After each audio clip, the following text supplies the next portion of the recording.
সবাইকে স্বাগত জানাই শিক্ষা লবিতে। আজকে এই ভিডিওতে আমি তোমাদের সাথে সাতারিয়া যে ক্লাসিক্যাল ডান্স আছে সেই ক্লাসিক্যাল ডান্স নিয়ে আলোচনা করব। এর আগে আমরা অলরেডি 7খানা ক্লাসিক্যাল ডান্স যেগুলো আছে সেগুলো নিয়ে আলোচনা করেছি। তো তোমরা যদি সেই ভিডিওগুলো না দেখে থাকো তাহলে চ্যানেলের প্লেলিস্ট থেকে অবশ্যই দেখে নেবে। বেসিক্যালি তোমরা যারা সিজিএল, সিএইচএসএল, এমটিএস, সিপিও বা ওয়েস্ট বেঙ্গলের WBPSC বা মিসলেনিয়াস পরীক্ষার জন্য পড়ছো, সেই সমস্ত পরীক্ষার জন্য এই ক্লাসিক্যাল ডান্স কিন্তু খুবই গুরুত্বপূর্ণ একটা পার্ট। এবং এই ক্লাসিক্যাল ডান্সের সাথে যে সমস্ত ইম্পর্টেন্ট পার্সোনালিটিসরা আছেন তারাও কিন্তু খুব ইম্পর্টেন্ট। তো এই ভিডিওতে আমি মেনলি প্রিভিয়াস ইয়ারে যে সমস্ত কোশ্চেনগুলো হয়েছে সেই কোশ্চেনগুলোকে বুলেট পয়েন্টের আকারে এখানে দিয়েছি। তো ভিডিওটা তোমরা প্রথম থেকে শেষ পর্যন্ত স্কিপ না করে অবশ্যই দেখো, অনেক গুরুত্বপূর্ণ ইনফরমেশান কিন্তু তোমরা এই ভিডিওতে পাবে। তো দেখো, মেনলি যে সাতারিয়া যে ক্লাসিক্যাল ডান্স সেটা অ্যাকচুয়ালি কোথা থেকে কোথায় এর সূত্রপাতটা কোথায় হয়, সেটা হয় আসামের। ঠিক আছে, তো সাতারিয়া ক্লাসিক্যাল যে ডান্সটা আছে সেটা কোথাকার ডান্স, সেটা হচ্ছে আসামের ডান্স। ঠিক, তো এটা অ্যাকচুয়ালি কখন অরিজিনেট হয়েছিল? 15th সেঞ্চুরি নাগাদ। 15th সেঞ্চুরি নাগাদ কোথায় এর উৎপত্তি হয়েছিল? সাতারা বলে কি আছে, একটা মনস্ট্রি ছিল, মনেস্ট্রিজ। ঠিক আছে, তো এই সাতারা মনস্ট্রিজে কী হয়েছিল, সেখানে মহাপুরুষ শঙ্করাদেব এবং তার শিষ্য মহাদেব, শঙ্করাদেব অ্যান্ড মহাদেব কী করছিলেন ওই সময়ে? এই যে সাতারা যে জায়গাটা ছিল, মোনাস্ট্রি যেটা ছিল, সেইখানে যে বৈষ্ণব ভক্তি মুভমেন্ট একটা শুরু হয়। বৈষ্ণব ভক্তি মুভমেন্ট মানে কি? মানে ধরো যে বৈষ্ণব যারা, যে সমস্ত বৈষ্ণবরা ছিলেন তাদের লাইফ স্টাইলের উপরে এটা বেস করে। তো এই যে ডান্সটা যেটা শুরু হয় সেটা মোটামুটিভাবে 15th সেঞ্চুরি নাগাদ শুরু হয়। ঠিক আছে, এরপরে দেখো এই যে 2000 সালে কি হচ্ছে, এই যে ডান্সটা সেটা ক্লাসিক্যাল ডান্সের দরজা পায় কাদের দ্বারা? সঙ্গীত নাটক একাডেমির দ্বারা।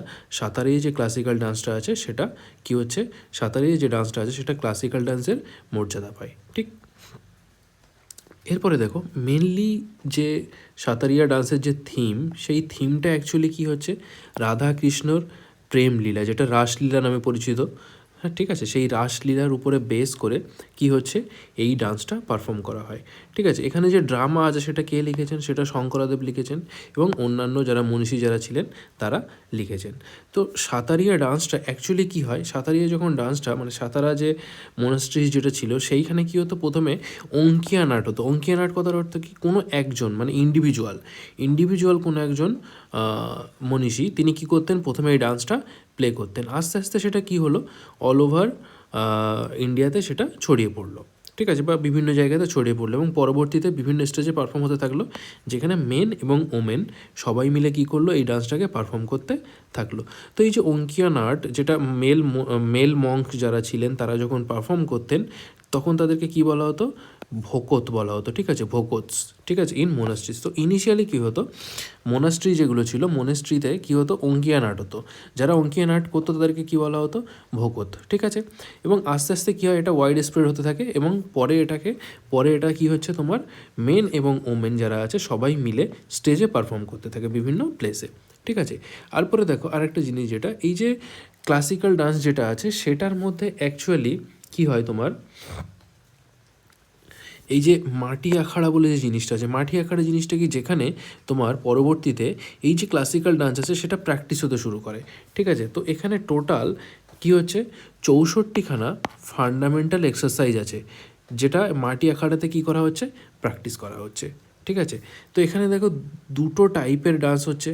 ঠিক আছে, মানে দুটো টাইপের সাঁতারিয়া ডান্স আছে। একটা হচ্ছে মাস্কুলিন, যেটা কি বলা হচ্ছে পুরুষিক ভঙ্গি, যেটা কি হচ্ছে এনার্জেটিক অ্যান্ড ইনভলভ জাম্পস। তোমাদেরকে আমি অলরেডি আগেই বলেছি।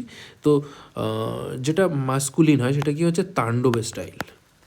ঠিক আছে, তাণ্ডব স্টাইলের ডান্স। তো তাণ্ডব স্টাইলের ডান্সটা কী হচ্ছে, মাস্কুলিন হয়। এবং ফেমিনিন স্টাইল যেটা, সেটা কী হচ্ছে, লাস্যবেশ থিম।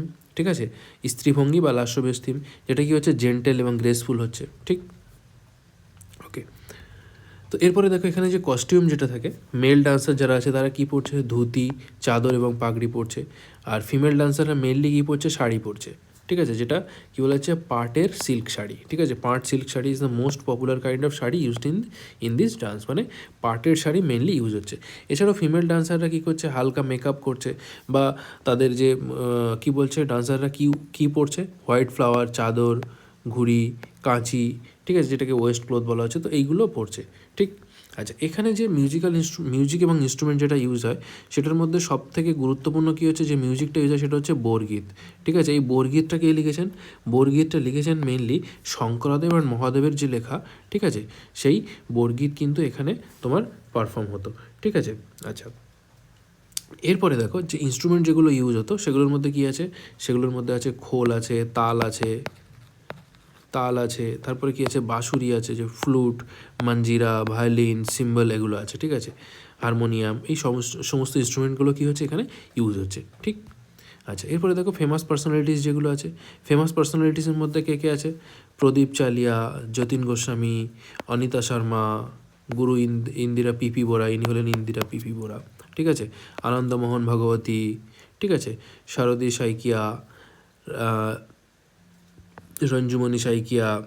তো দেখো এখানে প্রত্যেকটা নাম কিন্তু খুব ইম্পর্টেন্ট, এবং শুধু নামগুলোই না, আবারও বলছি, এর আগেও বলেছি যে এই নামগুলোর সাথে যে সমস্ত অ্যাওয়ার্ডগুলো জড়িত আছে, ঠিক আছে, সেই অ্যাওয়ার্ডগুলো কিন্তু ইম্পর্টেন্ট, এবং কত সালে সেই অ্যাওয়ার্ডটা পেয়েছে, অ্যাওয়ার্ডের ইয়ার, এগুলোও কিন্তু খুব ইম্পর্টেন্ট, ঠিক আছে। তো এগুলোও কিন্তু তোমরা যখন নোটস বানাবে তখন প্রত্যেকটা নাম এবং নামের সাথে সাথে একটু গুগল সার্চ করে নেবে কে কোন অ্যাওয়ার্ড পেয়েছে এবং কত সালে পেয়েছে, সেটাকেও নোট ডাউন করে নেবে, ঠিক আছে।